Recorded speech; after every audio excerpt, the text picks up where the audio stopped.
Hello everyone, this is doctor Supriya Sonalika. Political science के इस class में आप सभी का स्वागत है। आज का जो हमारा क्लास है वो स्पेशली यूजी सेमेस्टर 1 के स्टूडेंट्स के लिए है। वैसे तो ये टॉपिक आपको पीजी के कोर्स में भी पढ़ना है, दोनों के लिए इम्पॉर्टेंट है, लेकिन स्पेशली मेरा जो आज का लेक्चर होगा यूजी सेमेस्टर 1 के लिए होगा। और इसमें एक बहुत ही महत्वपूर्ण टॉपिक हमें पढ़ना है।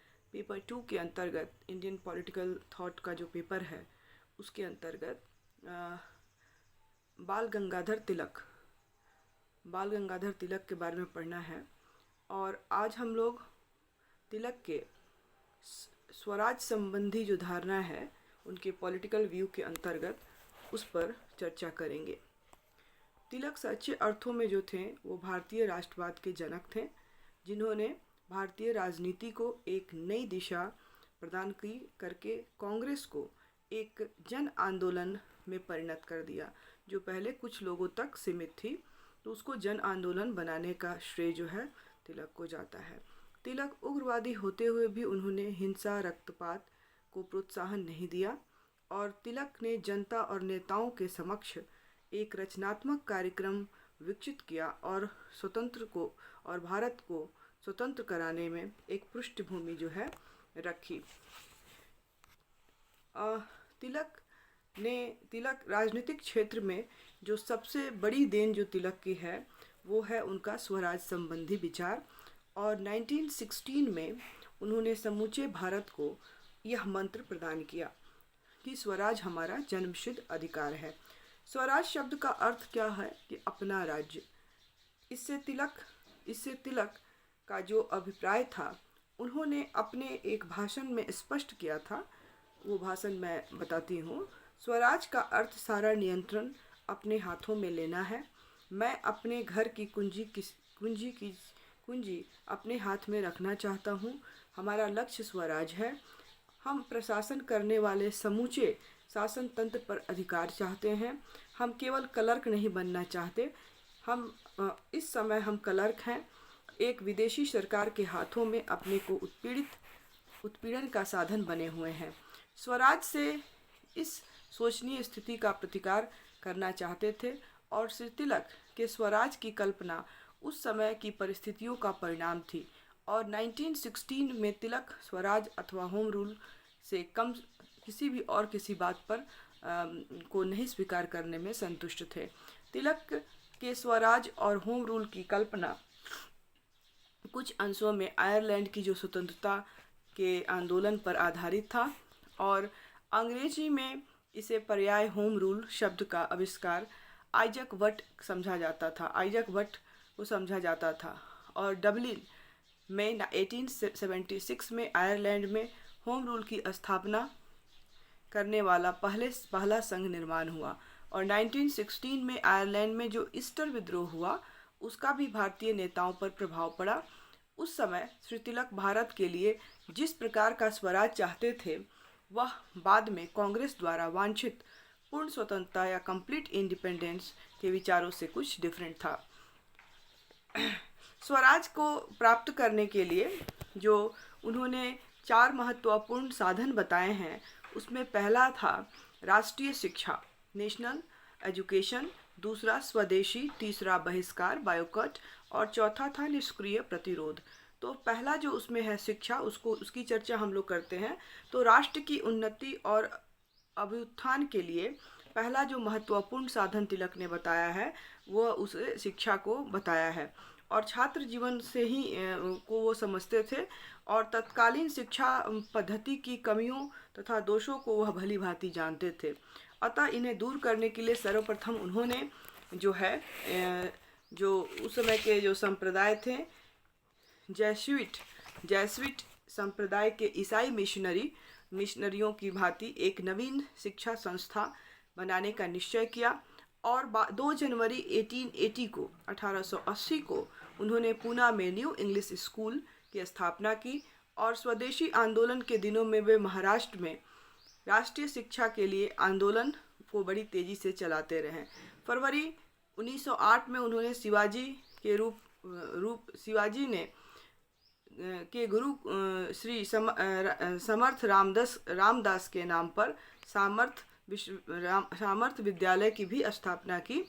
और उनका यह कहना था कि जिस प्रकार श्री रामदास ने जनता की शिक्षा के लिए अपने समय में 1200 शिष्यों को भेजकर प्रचार कार्य करवाया था, महाराष्ट्र में नवीन चेतना और जागरण की भावना का संचार किया था, ठीक उसी प्रकार का कार्य राष्ट्रीय नवजागरण के लिए नवीन शिक्षा के प्रचार द्वारा किया जा सकता है। तत्कालीन शिक्षा पद्धति में श्री तिलक कई कारणों से दोषपूर्ण समझते थे, और इसका पहला कारण था कि धार्मिक शिक्षा की कोई व्यवस्था उसमें नहीं की गई थी। श्री तिलक इससे चरित्र के निर्माण के लिए आवश्यक मानते थे।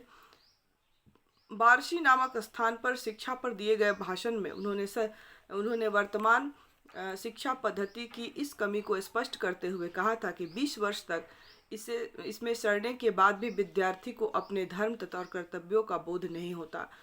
धर्म से न केवल हमें सर्वशक्तिमान भगवान ईश्वर के स्वरूप का ज्ञान होता है, अपितु यह भी पता चलता है कि किन कार्यों से हम देवता बन सकते हैं।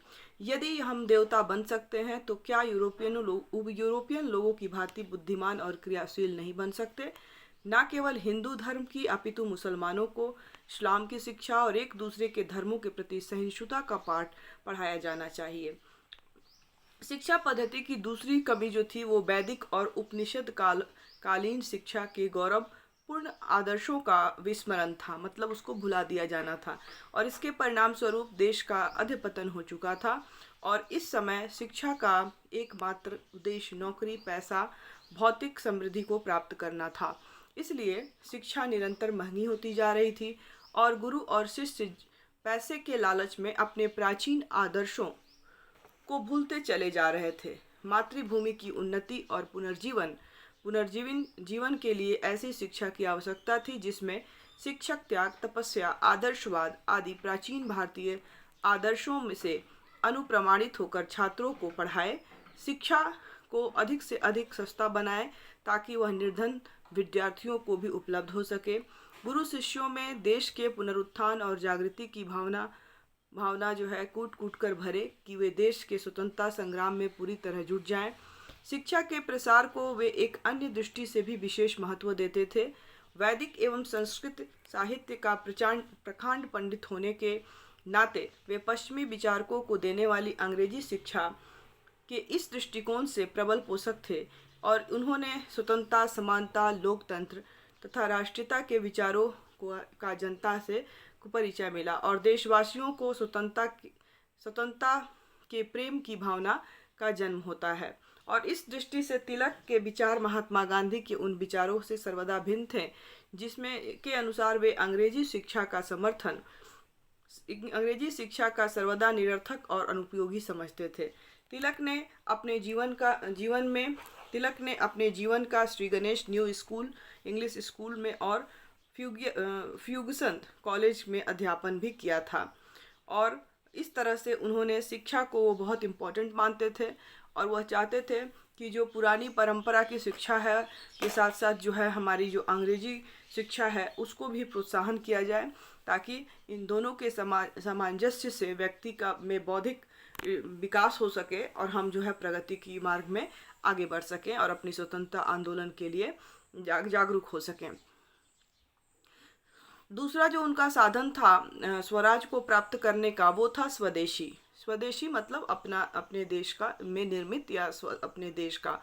तो स्वराज प्राप्ति का दूसरा साधन उन्होंने स्वदेशी वस्तुओं का प्रयोग और व्यवहार था। लोकमान्य तिलक ने 1897 में महारानी विक्टोरिया के हीरक जयंती समारोह के अवसर पर केसरी में प्रकाशित अपने 3 लेखों में यह स्पष्ट किया कि ब्रिटिश शासन में किस प्रकार भारत के पुराने उद्योग धंधों और दस्तकारियों का ह्रास हुआ। इस विषय में उन्होंने दादा भाई नौरोजी द्वारा प्रतिपादित अंग्रेजों द्वारा भारत के शोषण के सिद्धांत ड्रेन थ्योरी का भी समर्थन करते हुए यह बताया कि ब्रिटिश शासनकाल में भारत किस प्रकार निरंतर गरीब और आर्थिक दृष्टि से तबाह होता चला गया और लंकाशायर और मैनचेस्टर से आने वाले सस्ते कपड़ों ने भारत के सुप्रसिद्ध प्राचीन वस्त्र उद्योग को समाप्त कर दिया। भारत में ब्रिटिश नीति के कारण उद्योग धंधे को नष्ट होने से अधिकाधिक लोगों को कृषि पर निर्भर होना पड़ा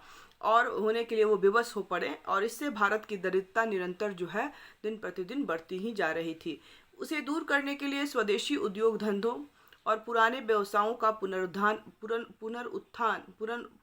पुनरुद्धार अति आवश्यक था, और यह भारत में तभी हो सकता था जब इंग्लैंड से आने वाले माल पर भारी चुंगी कर लगाकर भारतीय उद्योग धंधों को संरक्षण प्रदान किया जाए, और जिससे पुनः स्वदेश में भारतीय उद्योग धंधे और कल कारखाने जिससे कि वो फल फूल सके और देश पुनः समृद्धि के पथ पर अग्रसर हो सके। किंतु विदेशी सरकार के रहते हुए यह संभव नहीं थी, और वह भारत के स्वदेशी उद्योगों को प्रोत्साहित नहीं कर सकते थे। अतः भारतीयों को स्वयं स्वदेशी वस्तुओं का उपयोग का स्वयं ही प्रण लेकर इस उद्योग धंधों के विकास के लिए सहायक बनना चाहिए, उनका यह मानना था। और आयरलैंड में आयरिश लोगों ने भी स्वराज के लिए अपने सीन आंदोलन में इसी प्रकार के स्वदेशी वस्तुओं के प्रयोग पर बल दिया था, और श्री तिलक स्वदेशी के प्रयोग से भारत की आर्थिक उन्नति करना चाहते थे, और अपने दैनिक जीवन में वे स्वदेशी वस्तुओं का ही व्यापार करना चाहते थे। तो ये उनका दूसरा जो है महत्वपूर्ण साधन था, विचार था। तीसरा जो उनका साधन था वो था बहिष्कार। स्वराज प्राप्ति का तीसरा साधन विदेशी वस्तुओं का बहिष्कार या बायकॉट था। जनवरी 1907 में इलाहाबाद में एक भाषण देते हुए तिलक ने कहा था कि विदेशी वस्तुओं के बहिष्कार के कार्यक्रम पर बहुत बल दिया था, और इस विषय में 1906 में कलकत्ता में हुए अधिवेशन में कांग्रेस एक प्रस्ताव पास कर चुकी थी, और इस साधन स्वदेशी का यह पूरक था। भारतीयों के लिए न केवल स्वदेशी वस्तुओं का व्यवहार पर्याप्त था, अपितु इसके साथ साथ विदेशों, विशेषतर इंग्लैंड से आने वाली वस्तुओं का बहिष्कार भी आवश्यक था।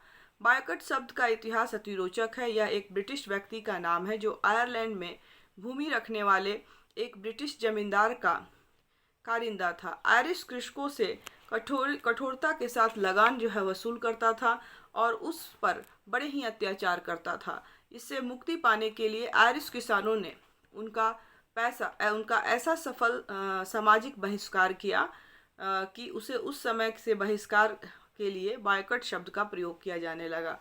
और तिलक ने भी भारत में ब्रिटिश वस्तुओं के संबंध में बहिष्कार की नीति का प्रबल समर्थन किया, और इस तर्क के आधार पर किया कि इसे ब्रिटेन के आर्थिक हितों को गहरी क्षति पहुंचेगी और वे भारत को स्वराज देने को विवश हो जाएंगे। चौथा जो उनका महत्वपूर्ण साधन था वो था निष्क्रिय प्रतिरोध। तो स्वराज प्राप्ति का चौथा साधन निष्क्रिय प्रतिरोध या असहयोग का सिद्धांत था, और 2 जनवरी 1907 को अपने नवीन दल के सिद्धांतों पर लोकमान्य तिलक ने भाषण देते हुए सुस्पष्ट शब्दों में प्रतिपादन किया था, और यह कहा था कि ब्रिटिश सरकार भारतीयों के सहयोग और सहमति से ही भारत पर शासन करती रही है। यदि हम सरकार को यह सहयोग देना बंद कर दें तो वह क्षण मात्र भी अपना कार्य नहीं कर सकती है, और इस प्रकार सरकार का प्रतिरोध करना और उसके कानून को स्वीकार न करना निष्क्रिय प्रतिरोध था।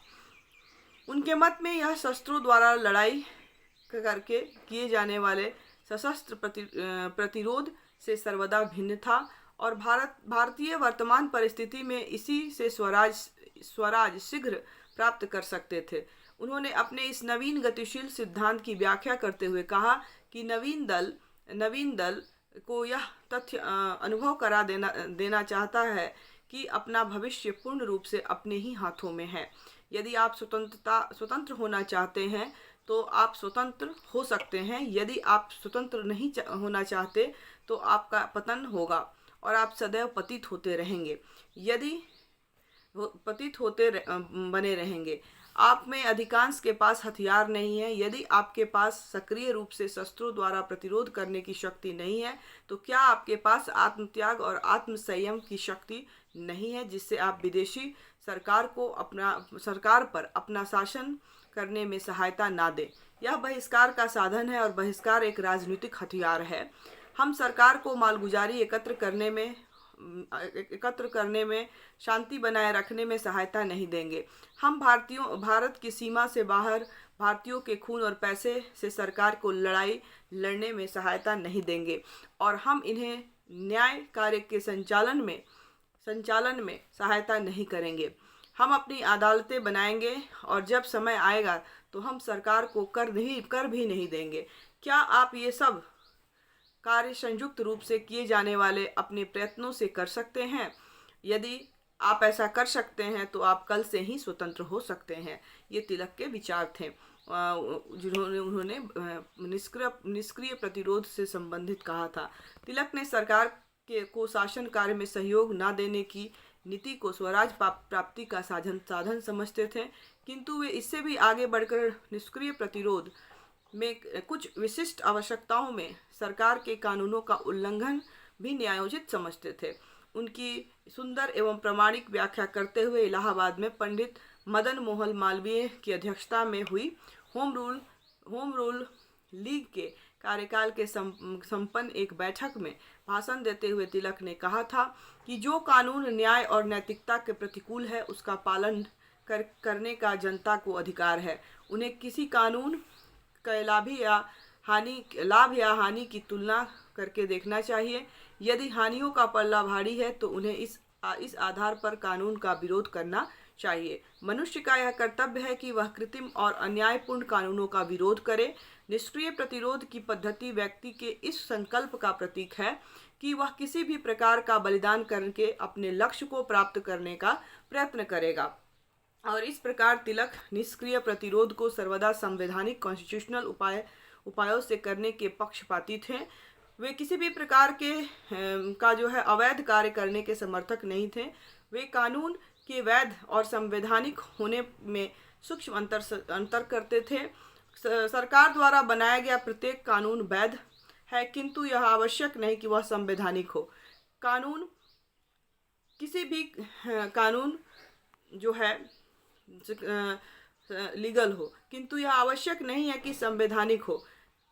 किसी कानून के वैधानिक होने के लिए यह आवश्यक है कि न्याय, नैतिकता और लोकमत की भावनाओं के अनुकूल हो और इसके लिए ब्रिटिश नौकरशाही द्वारा भंग के आंदोलन को दबाने के लिए बनाए गए विभिन्न प्रकार के कानून, विस्फोटक द्रव्य कानून तथा भारतीय समाचार पत्र कानून, इंडियन न्यूज़पेपर एक्ट सरकार द्वारा बनाए होने के कारण वैध थे, किंतु जनमत की अवहेलना के कारण यह असंवैधानिक कानून थे। तिलक का प्रायः आरोप लगाया जाता था कि वे क्रांतिकारी थे और क्रांतिकारियों की तथा आतंकवादियों की भांति हिंसात्मक उपायों में और बमों द्वारा ब्रिटिश अधिकारियों की हत्या कराने में विश्वास रखते थे। तिलक के संबंध में यह भ्रांतियाँ उस समय के Anglo Indian press, times of India और स्टेटमेंट्स आदि भारतीय तथा ग्लोबल आदि ब्रिटिश पत्रों द्वारा वैलेंटाइन सिरोल की पुस्तक भारतीय अशांति के जनक, इनको उन्होंने कहा था, इंडियन अनरेस्ट जैसी पुस्तकों द्वारा पैदा की गई थी। इसमें कोई संदेह नहीं है कि श्यामजी कृष्ण वर्मा श्री विनायक दामोदर सावरकर के पिता दामोदर पंत से भी तिलक का संबंध रहा, किंतु वे इन्हें सदैव वैधानिक उपायों के संघर्ष करने का परामर्श देते थे।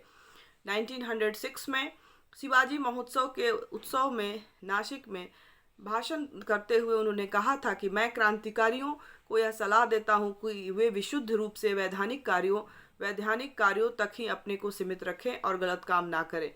उनके मतानुसार इस संसार में 3 प्रकार की वृत्ति वाले पुरुष होते हैं।